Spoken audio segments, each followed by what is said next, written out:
Robert Sorby is delighted to welcome Nick Cook, legendary woodturner and co-founder of the American Association of Woodturners, to showcase his skills. In a series of short films, Nick provides some handy techniques and shows us how to achieve 8 useful projects using his favourite Robert Sorby tools.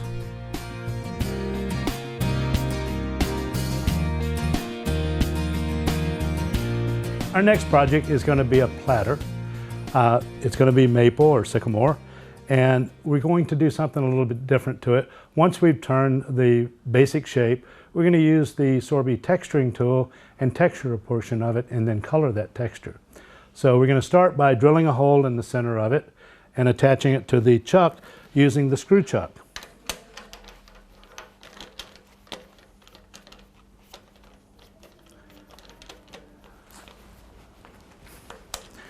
That is secured. I'm going to drill a 3/8 or 8mm hole.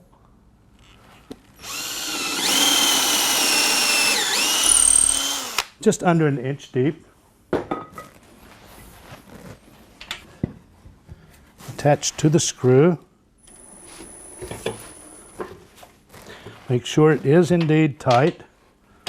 Lock it down. There we go. Our first cut is going to be across what's going to become the bottom. We're going to use a 3/8 inch bowl gouge, and this is warped or cupped. So we're going to start at the edge and just start shaving away material. You'll notice that it's going rat-a-tat-tat, and that's because of the cupping. There's some high places on here. We're going to shear those off. And once we get past those, we'll be able to make a cut all the way across. The tool rest is just below the center line.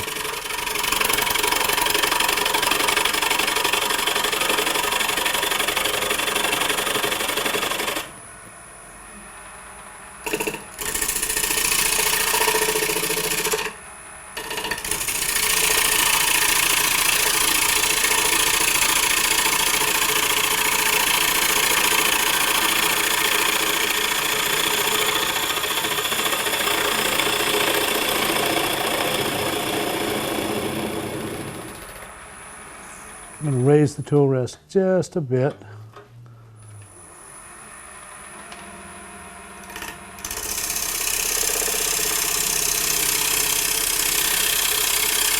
We're slicing the material. We want to make this relatively flat. A portion of it's going to become the foot.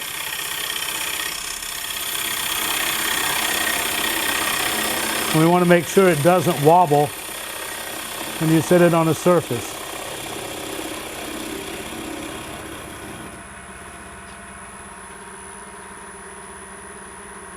That's our center point. Our chuck requires a recess that's approximately 2 1/4 inches in diameter. So we're going to set our compass or our calipers at 1 1/8 inches.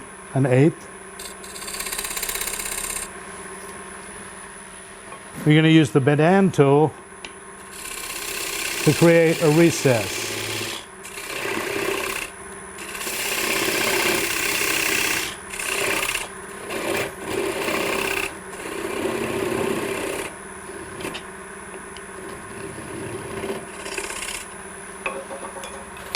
Get rid of that little nubby. If you want to create a little bit of a decoration, you can use the point tool.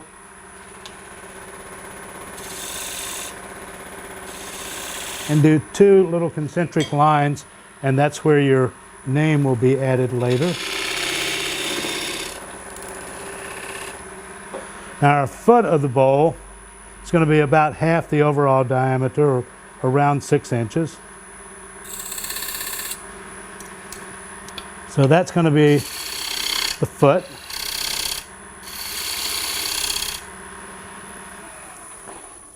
And now we're going to shape the bottom of the bowl or platter, working from the inside out, peeling the material away.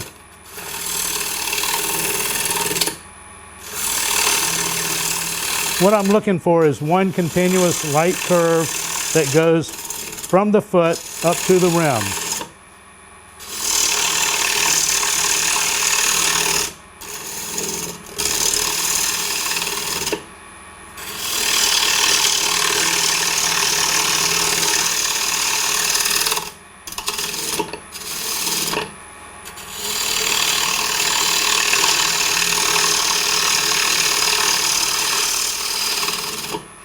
You don't want to get greedy. Take just a little at a time.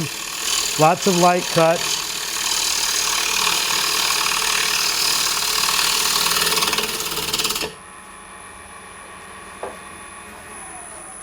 Move the tool rest closer.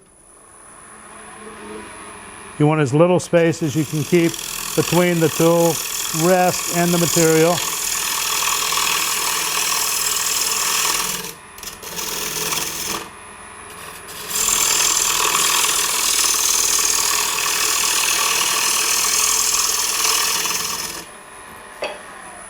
Now the last few cuts are going to be finishing cuts.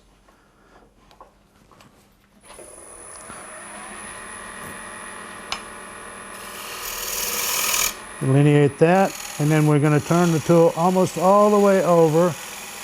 We're going to do a shear cut.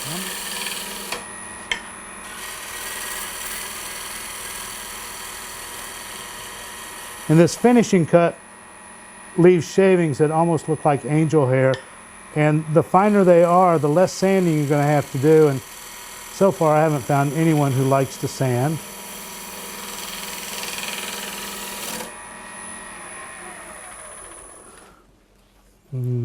It's still a little tear out, but that can be sanded out. So, one of the things you want to check is to make sure that this is relatively flat across here, and it's just a little high in the middle.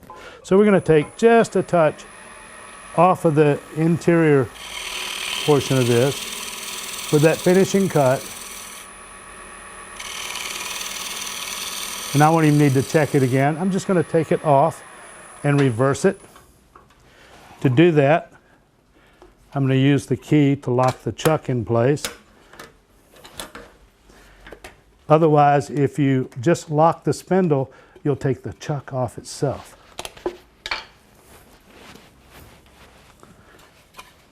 Take that off. We'll remove the screw center.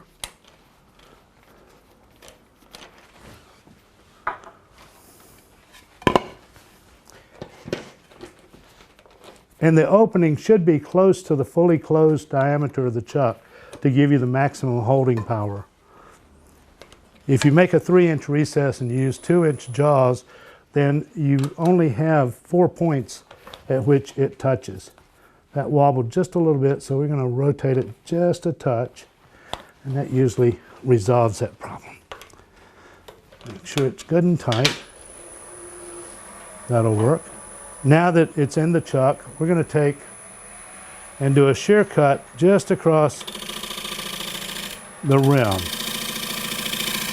And I want this to be relatively flat. We don't want a sharp edge that would allow you to cut yourself or make it fragile.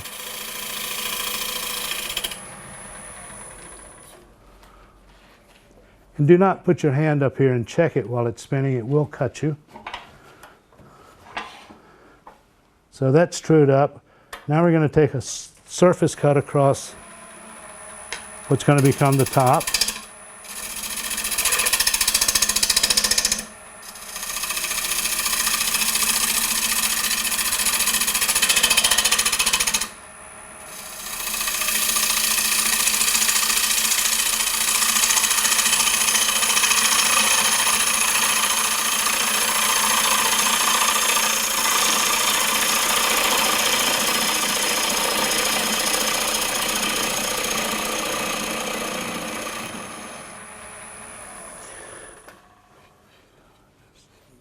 There's a few little ridges in there. We're going to take a real light cut across what's going to become the rim. We don't need to go all the way across. Full bevel contact, about 2 inches in.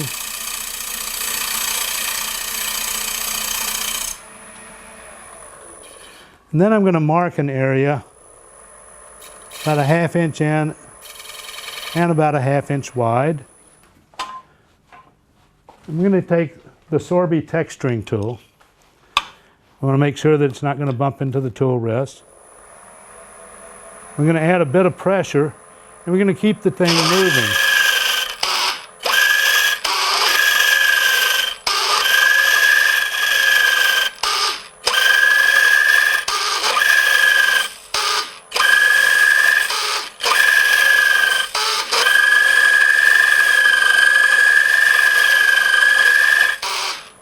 If you keep it in one place, it's going to leave a well-defined texture that stands out a little bit more. Now that's pretty good. I'm just going to do a little bit more.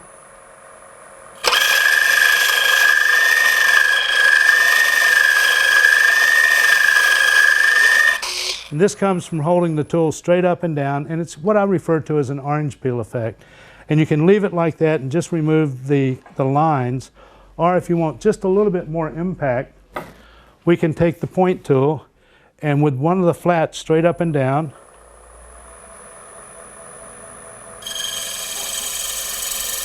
we can define it so it really stands out a little bit more. And if you want to stand out just a little bit more than that, we can take a small bowl gouge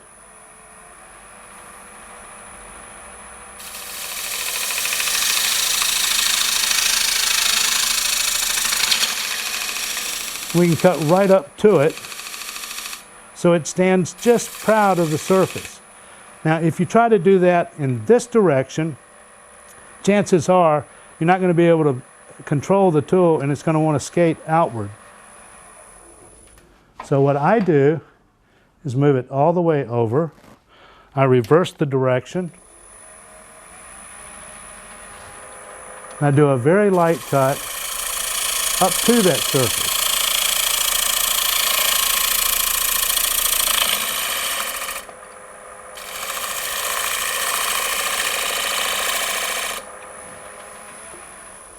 Now this is a three-dimensional surface and it stands proud of everything else. To really make it stand out, you can color it. Doesn't hurt to take a little Scotch-Brite or a stiff brush and brush that off. But we're going to take a piece of cocobolo, and it can be any resinous wood, and the resin from the wood will actually color that area. And it takes what was normally a blasé piece of wood, it adds color and texture to the piece. So from there, we can go in and do the rest of the piece. All of this needs to be done before you take the center out, because if you take the center out first, then this is going to vibrate quite a bit.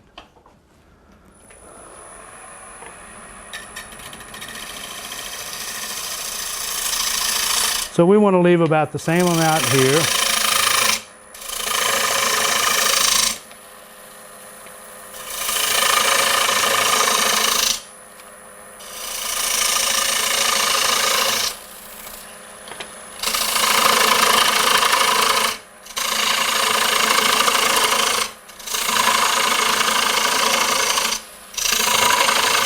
Again, keeping the maximum support in the center of the piece.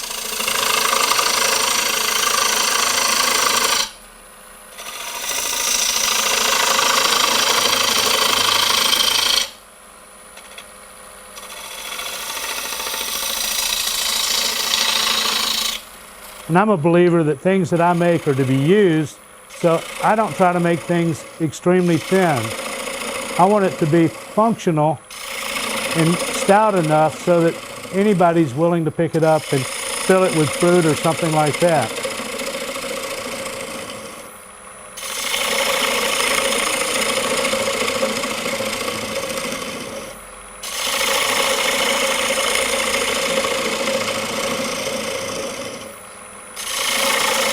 The more you can make this cut in one continuous motion, the better surface you'll have on the interior. And what we're looking for in the end is one continuous curve that goes from rim to rim.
I'd rather take lots of fine cuts like this than try to hog it out in one continuous motion.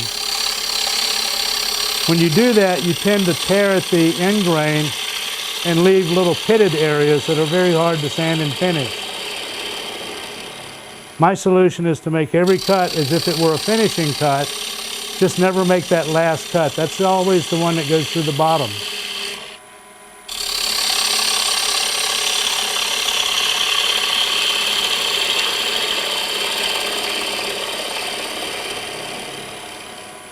Always maintaining bevel contact to support the cutting edge.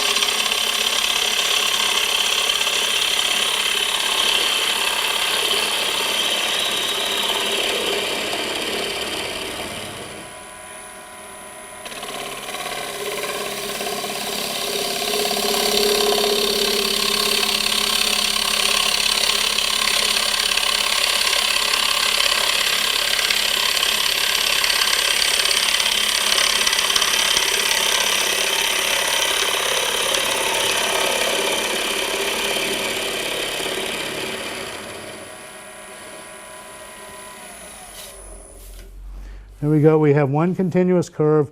There's a little tear out in two little places, and that's more the grain than anything else. I'm gonna make one more real light cut. And it wouldn't hurt to freshen up the tool, but we're just gonna see what we can do. Again, we're looking for that angel hair.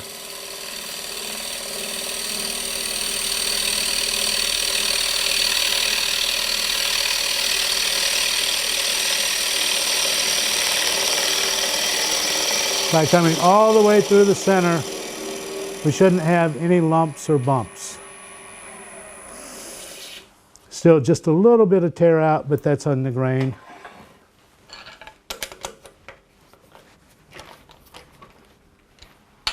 There you have a platter with a textured and colored edge.